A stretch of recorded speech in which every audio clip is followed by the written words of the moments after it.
like vans. I've liked vans well before van life was a thing, and the main reason I like vans is that I like exploring and camping. And while you can camp in a lot of different kinds of vehicles, vans are particularly good at it. They're small, they're agile, and they can get you to really good spots. And while you're traveling, you have access to all your stuff. Snacks, beverages, binoculars, the wildlife guide to identify the animal that you nearly ran over, things like that. I like projects and the satisfaction of taking something good and making it better. So here we have a van project. I wanted to make a before and after video of the project because I find these kind of videos really satisfying. Let's start with the story of how we got to van number 5. Van number 1. In 2004, we bought a 2001 VW Eurovan, and it was awesome. We took a long road trip to the Pacific Northwest in 2004 when I was newly pregnant and started dreaming of family road trips. But once our family formed, we had way too much going on. And at that time, the van was worth more than we paid for it, and so the profit was really helpful. So sadly, we sold it in 2006. We took a break after we sold van number 1. Our son was obsessed with trains, and we spent many years traveling on Amtrak. We went just about everywhere that Amtrak traveled. Van number 2 came in 2016. It was a 2016 Roadtrek Zion. It was built on a Ram ProMaster chassis, and we bought this van with plans to take it to Alaska the next summer. But first we took it on a 2-week trip to southern Utah and realized that we hated this van. It was a good concept, it was kind of the right scale and had some of the right things in it. It was incredibly poorly built, and we hated all the electric crap that they had put in this van to make camping more convenient.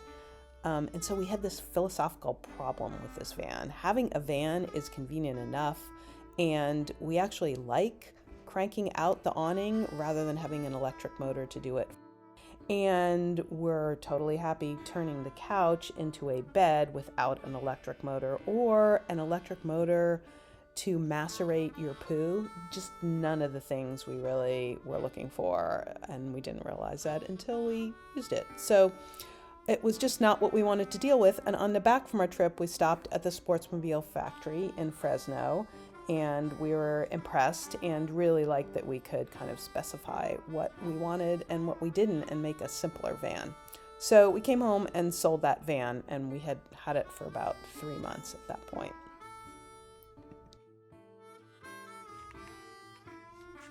Van number 3.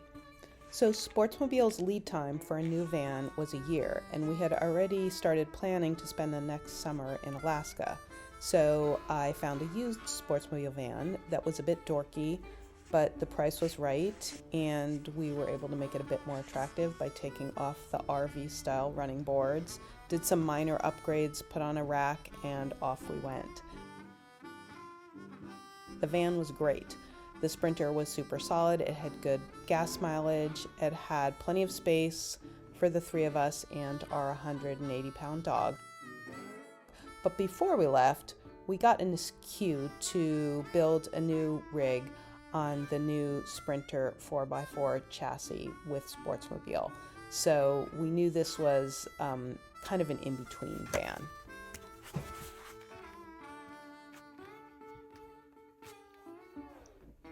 So van number 4 was one that we really obsessed over because we had this one built by Sportsmobile in Fresno. It's now Field Van, but at the time it was still Sportsmobile, and we picked it up in March of 2018. We really thought through this van build. It was completely perfect for us and our travels and our family at the time. It was a Sprinter 4x4, had a super functional interior, even a little bathroom with a composting toilet. But it was big, it was a beast, and when we first picked it up, it drove more like an RV than the kind of agile van we were looking for. So we upgraded the suspension, and it served us really well. 3 trips to Alaska, all over the Pacific Northwest, Death Valley. I mean, we took this thing a lot of places. It was incredibly reliable, and we loved it. When it hit 70,000 miles, we decided to sell it. We were thinking of getting something smaller. Our son no longer wanted to travel with us, and we thought we would try a truck camper or just a different platform to build on rather than the classic Sprinter van.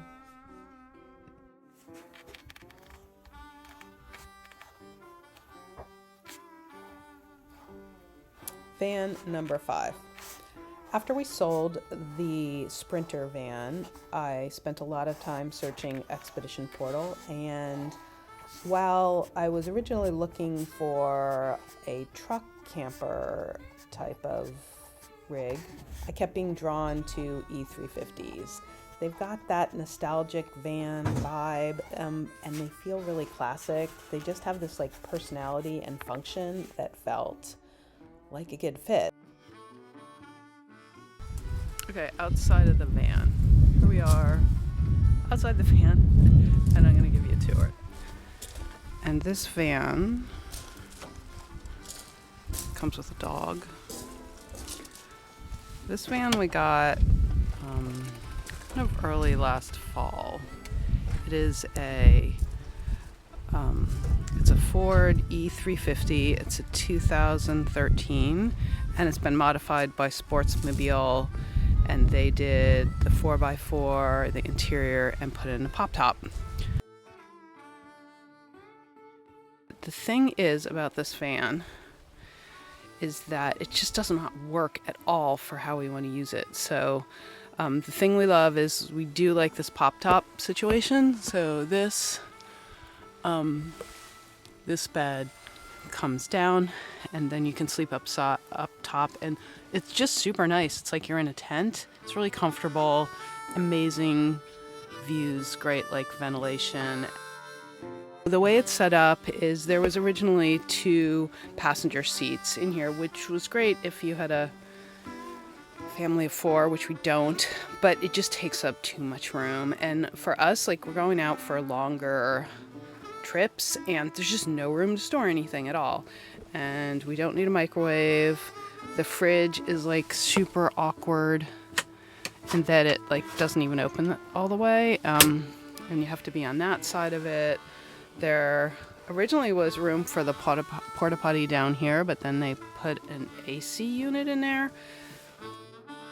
I mean, the main thing is like storage, and I don't know, there's a lot I could say about how it doesn't work. It ended up being so many things that about it that we decided to have the guys at Wasatch give it a pretty big refresh. So basically it's like a pretty much major interior refresh. So we're gonna take it out to Salt Lake City this week, and I'm super excited to see if these guys can make it a great van for us and for what we want to do with it, because I think it's a really great platform to start on. And yeah, I just really love this kind of pop-top thing, and I really like driving the van too.